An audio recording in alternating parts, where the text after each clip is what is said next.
Hello indie game fans! November 2019 slowed down a little in terms of new releases, but some of my favourite titles were released in the month, so we start with Ghost Grab 3000, a simple but satisfying arcade title where you have control of a grapple beam and can loop around enemies and blow them all up in a massive combo, all of which has to be done while avoiding the massive amounts of projectiles on screen.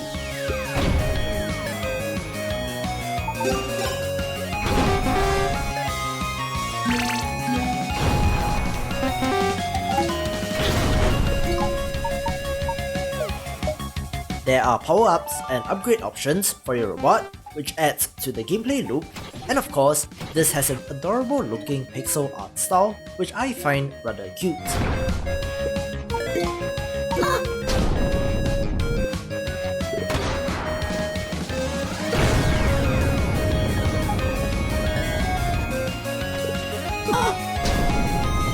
This is from developer Matt Glenville, behind other such arcade titles such as Switch and Shoot, and this is a catalogue that I recommend checking out for yourself.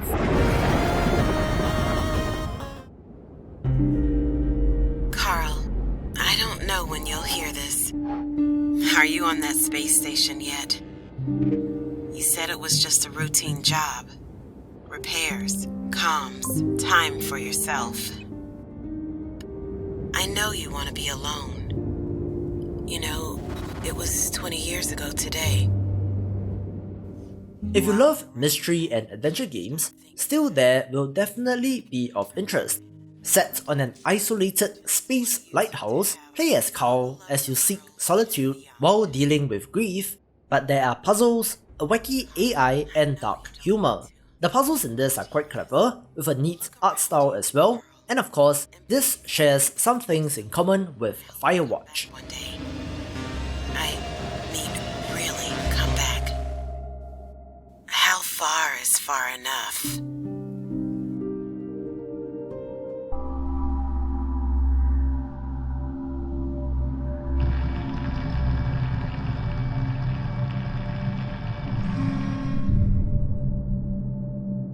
Developer Zachtronics have made an enviable library of puzzle games and even published a game design book on some of them, and Molek Synthes is the latest title. Set in Romania in 2092, find the most effective way to make drugs from your apartment. This seems to share a lot in common with Opus Magnum, and in a way is for a very specific niche of people who love programming style puzzle games, but their games have not failed to be amazing yet.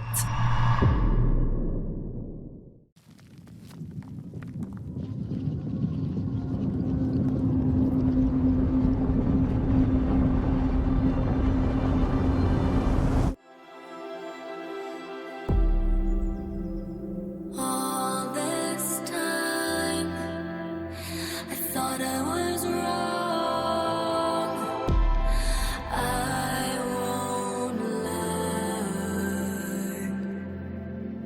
Lost Ember is a narrative exploration game where you explore a world reclaimed by nature and uncover the story of the fall of mankind.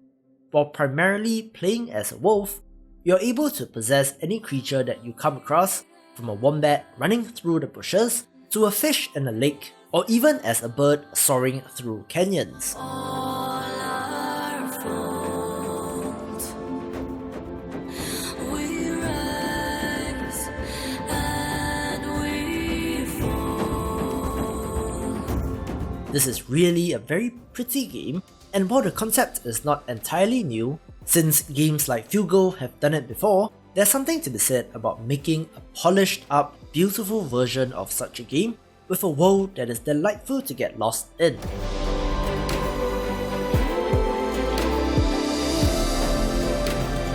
Find who I am. I'm not alone. Find my way back. I'll come back home.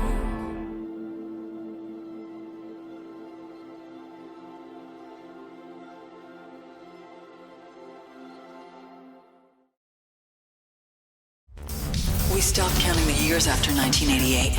Time is now measured in minutes left to live. 18 to reach the top of Skymount Tower. 18 before your heart explodes. 18 before you lose everything. The world of Black Future 88 is a fascinating one where the bombs fell in 1988 and people stopped counting time. This is a roguelite platformer with an awesome pixel art style where you only have 18 minutes to climb the tower and to kill the architect or to die trying. Spin it well, or start again. Who are you? Tough choices start now. Skills, health, or the right arsenal. You can't have everything. Choose wisely. There is an ever-evolving tower which absorbs all uncollected weapons and resources and uses it to upgrade and evolve, conveniently resulting in the procedurally generated areas. And there are 5 playable characters, so many weapons, an interesting currency system where you exchange time for upgrades, and of course, eye and ear candy for days. Purpose. 18 minutes to the top. Run out of blood, you die. Run out of time, you die. But even death has its benefits. Gain levels, weapon, and buff unlocks. Never give up.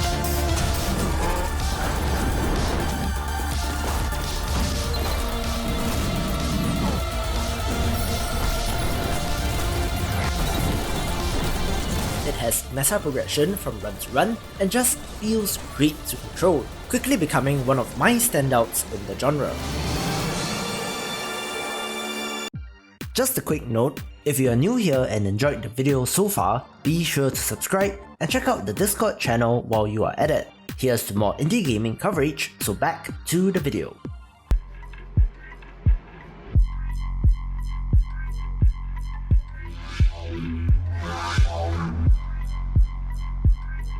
Basement is a tycoon game with an absurd premise where, in a bid to raise enough funding for your video game project, our protagonist decides to turn into a drug lord by making and selling his own illegal substances.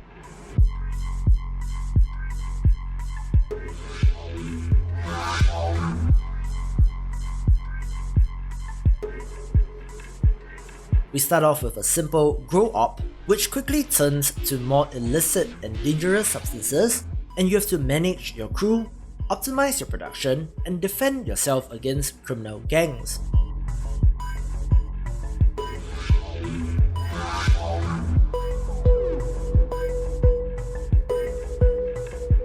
A rather obvious tribute to Breaking Bad, but the core management systems are pretty well made.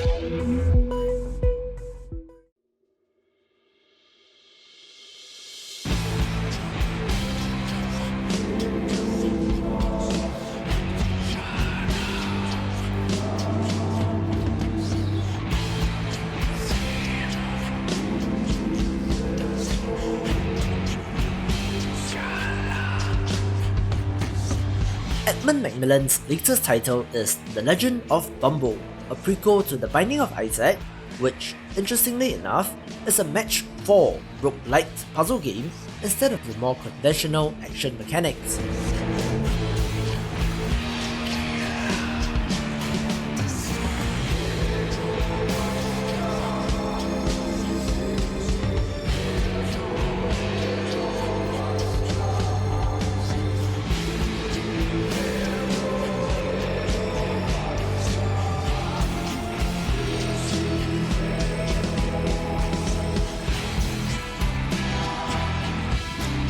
Initial impressions seem to be a little mixed in that it felt like an early access title, but as always, the iteration and patches have been coming hot and heavy, with it being in quite a good state right now.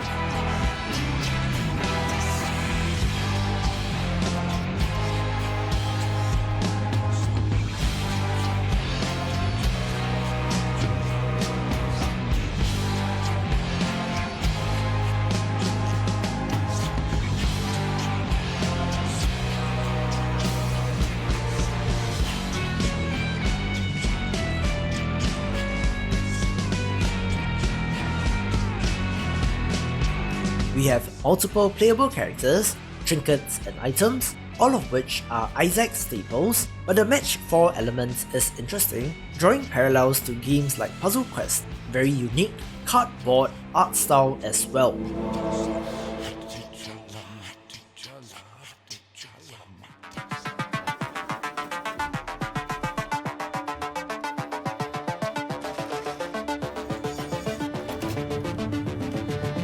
Much like Molek Sintes mentioned above, Automation Empire is for a very specific type of person who finds joy in the optimization and construction of massive, complicated production lines. From factories, mines and farms, using trains, conveyors and drones, build the ultimate mechanical superorganism of production. Obviously, the comparison to Factorial and Satisfactory will be made, with some people finding this to be a shallower version of those games, but enjoyable nonetheless. As in the 3D versions of such games, height plays a factor, and I still find it impressive to have multiple production and transport lines crisscrossing above and under each other, a little bit of a rough start since there is no tutorial, and I wonder about the longer term plan for this game.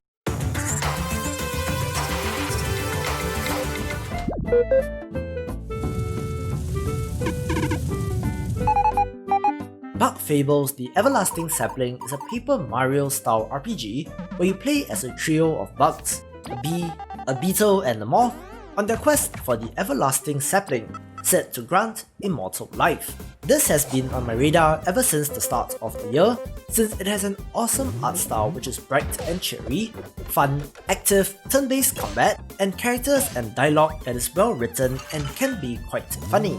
All your RPG progression systems are here, like overworld exploration, puzzles, secrets, and the equivalent of leveling up, where the Kingdom of Bulgaria is a wonderful place to explore as well. There's some hubbub surrounding the publisher of the game, Dangan Entertainment, so I would definitely look into that if I were you, but that aside, the game alone is absolutely fantastic.